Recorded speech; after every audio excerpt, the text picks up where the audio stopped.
Welcome to Parks and Places Online. This channel is about giving you information and encouraging you to get out and enjoy the parks and places throughout this land. However you do that is up to you. We happen to do the majority of our travels with an RV, so today we'll feature a video that features that. It's mid-May in Chicagoland. We've had a particularly cold May. We had frost as of just a couple days ago. So it's warmed up a bit, and the 10-day forecast doesn't show any more signs of frost or freezing, so it is time to unwinterize our motorhome. For those who live in the northern 2/3 part of the country, our winters get below freezing. So in order to protect your motorhome's plumbing from freezing and breaking the lines, in the fall you should be putting antifreeze into your plumbing. Not car antifreeze, but antifreeze specifically designed for RV plumbing. So today we'll be talking about how to take the antifreeze out of your system, sanitize your tanks and all, and getting your system ready for spring.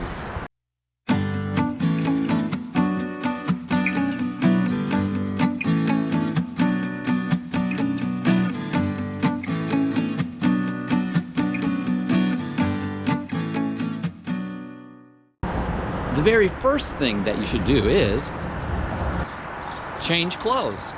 We'll be working with bleach today, and regardless of how careful you are, you will most likely get splashed with some bleach. So you want to be wearing some clothes that when it gets splashed with bleach, you don't care. We will be adding water and bleach to the water intake on your RV. Let me show you a diagram of what the plumbing looks like on a very typical RV. All right, the fantastic artist that I am, I created a diagram of a typical RV freshwater intake system. Your RV may be different, but this is how ours works, and this is a very common system that is used in many RVs. So, starting from left to right, the water comes in from the outside, maybe through a garden hose, and it comes into your freshwater tank. And then there's a line at the bottom of that feeds into the water pump. But before it gets to the water pump, you will find a T. At least all RVs in the north will have this. There's a valve here, a switch, that you can then get the water either to flow straight from the freshwater tank to the water pump, or from a tap, where you'll be able to add antifreeze. So this will be where in the fall you would stick the end of this hose into a gallon of antifreeze, and then when you turn on the water pump, it would be sucking the water out of the gallon and pumping it through the rest of the system. After it leaves the water pump, then there's another junction, a T, but this one doesn't have a valve on it. This is where we separate the hot and cold water. So the line going here represents this is going to your cold water end of all your faucets in your shower and your toilet. And then, but the water also continues on, the line continues on, and it goes into what I call an H formation. So it will go line into the hot water tank, it will come out of the hot water tank, and then it's of course hot water, and then it goes on to the hot water end of your faucets in your shower throughout your RV. By your hot water tank, you will have a bypass set of valves, so forming this H. So the normal flow when things are in place, this valve here is off and these two are on, which allows water to flow into the tank and then hot water flow out. In the fall, you shut these two valves off and you open this valve, which bypasses, so then the water or the antifreeze that you're pumping through, instead of having to fill up your 6-gallon hot water tank, the antifreeze just bypasses the hot water tank and then goes on. So again, your RV may be different than this, but this is how ours works, and this is actually a very common system used for plumbing in an RV. And this is what things look like inside our RV. All of our plumbing is accessed from underneath the bed. So this is what the bed looks like before I rip it apart. And this is what things look like after all the bedding has been removed. So I will zoom in so you can see what some of the things actually look like. So this line here, this wider one here, this is where the water is coming in from the outside, and that is where we'll be adding in our water and bleach. It flows into this big white tank. So this is my freshwater storage tank. I'm not actually sure exactly how many gallons it is, but I've estimated about 30 or so. So water flows from the outside into this white storage tank. From there, it's going to be harder to see things because things get really tight. You can see the valve here. So this valve, let's see if I can get it. Yeah, that's about as best I'm going to get it. There we go. So that valve, the water's coming out of the freshwater tank, and it is going, that valve allows me to tap in to add the antifreeze in the fall. It is a T, as you can see. And from there, it leaves the tank and it goes into here, very tight here. That is the water pump. And then from the water pump, it leaves and it goes, well, as you can see, there is antifreeze still in the lines. They're pink. Otherwise, they would be a whitish clear. So it leaves the water pump, and then it goes back here to the, what I call the H setting. The water comes from the water pump through this line down here. Yeah, I can see it. And then it enters the hot water heater down here. Okay, this big thing here, this is the hot water heater. So it enters the hot water heater here, it heats it up, and it comes out here, and then it resumes its path flowing out this way to the rest of the motorhome. These three valves make up that, what I call the H setting.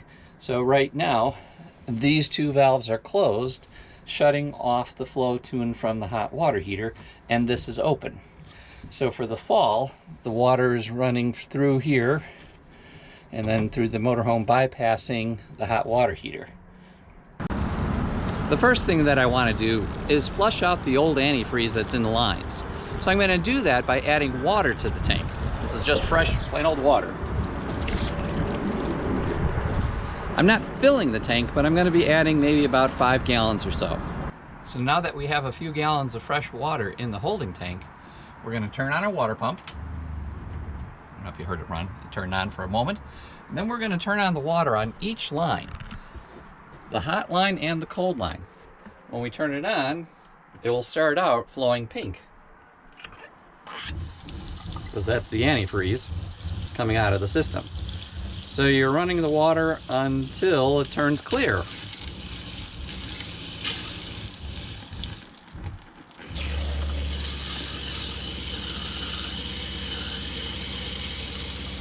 And as you can see, now the water's running clear.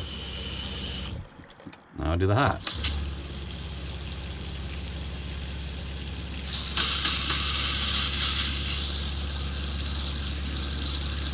And now the hot line is running clear. So you have to do that for each one of your water fixtures, including the toilet, which for us is in here.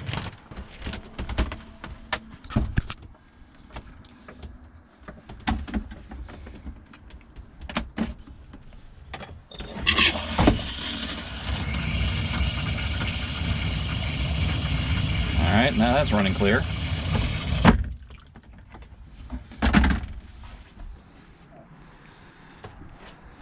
Kitchen sink.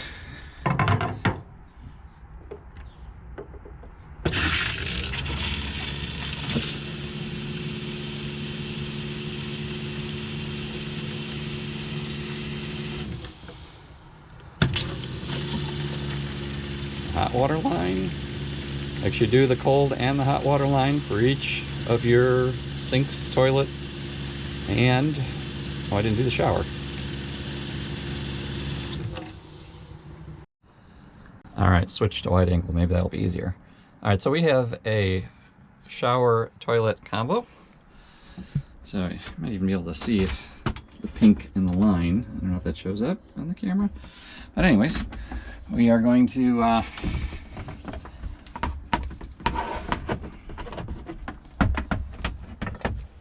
run the shower.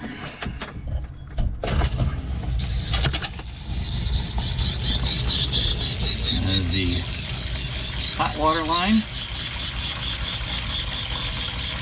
I'm running it into the toilet. Normally it would run into the drain on the floor, but This is a little less messy. I have to clean up the floor. Now the cold water line.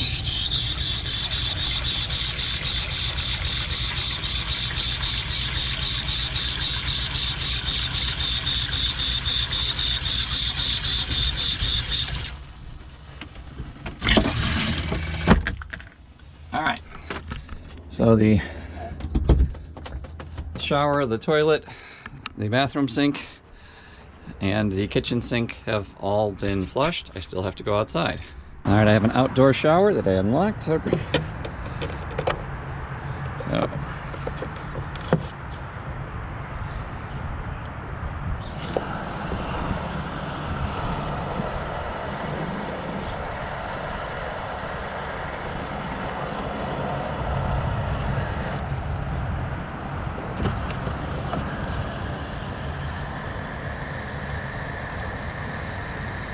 all right, no more pink water is flowing through anything. So white, clear water is flowing through everything now. Now all the antifreeze is flushed from the lines. The next thing to do is to undo the bypass of the hot water tank. So we're going to go back here and we are going to open the two valves that go to the hot water heater. All right. Open these two and close that one. All right, now that the bypass is undone, now I have to go outside and put the cap back on the hot water heater. I store the plug for the winter right there, so that way when it comes springtime I know exactly where it's at.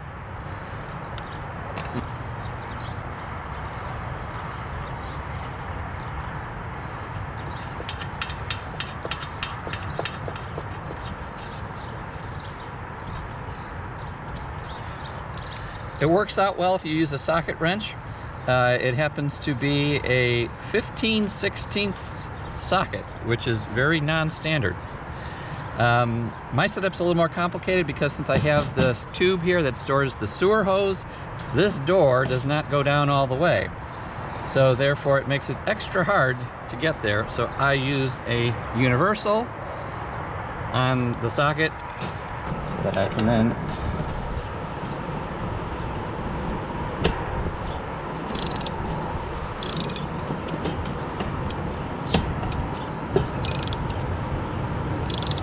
this is so much harder to do. I used to use it with an adjustable wrench.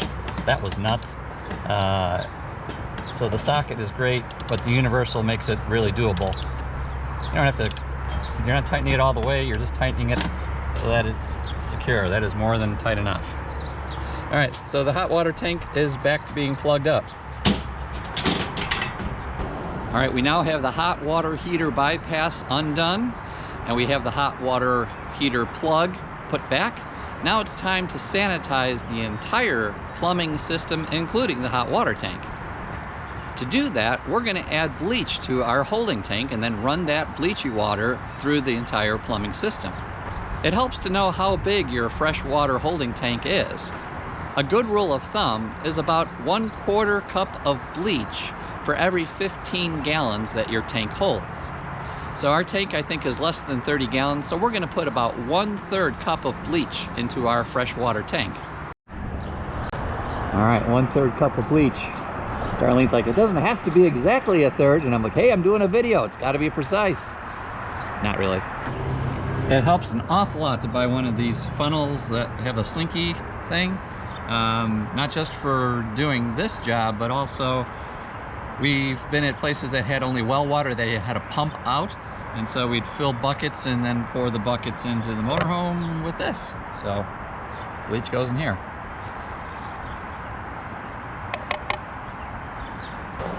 We are now filling the tank with water so that it mixes with the bleach that we added. So we'll have a nice bleachy water mixture.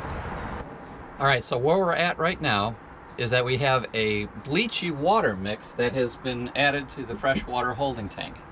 So the next thing that I'm going to do is I'm going to flip on the water pump. I don't know if you can hear it, but it is running like crazy.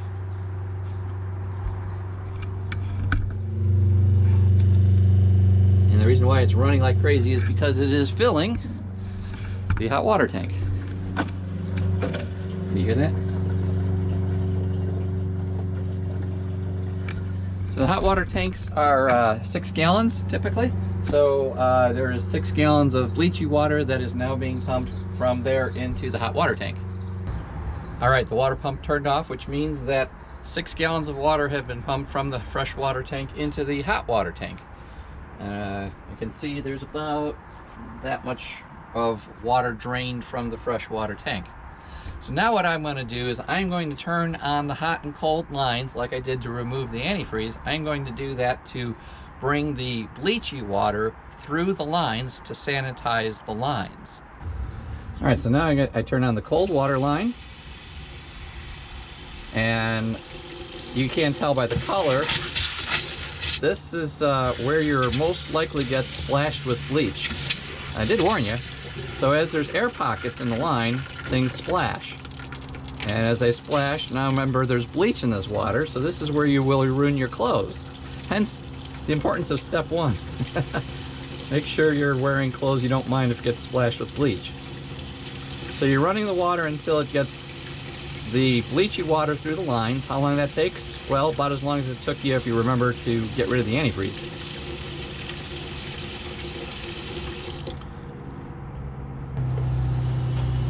Then run the hot water line, just like you did the cold.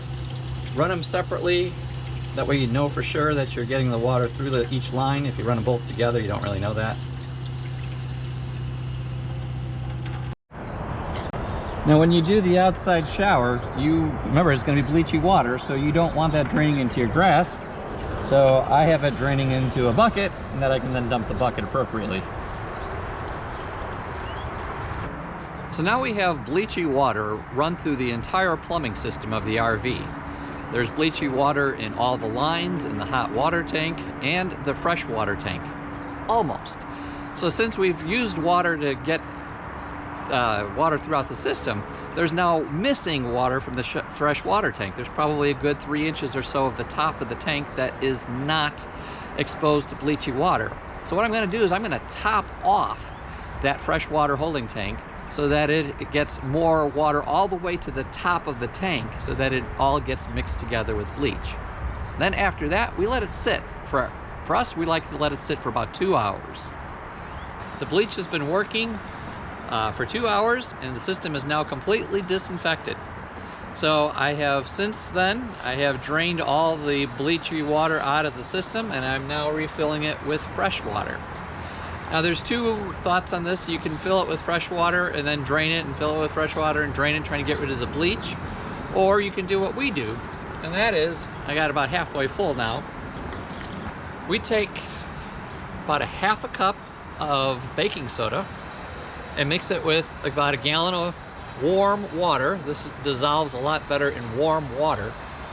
And we're gonna pour this into the tank. This will neutralize the bleach. So you don't have that bleach smell, the bleach taste in your water. So we'll now be adding this baking soda water to our RV.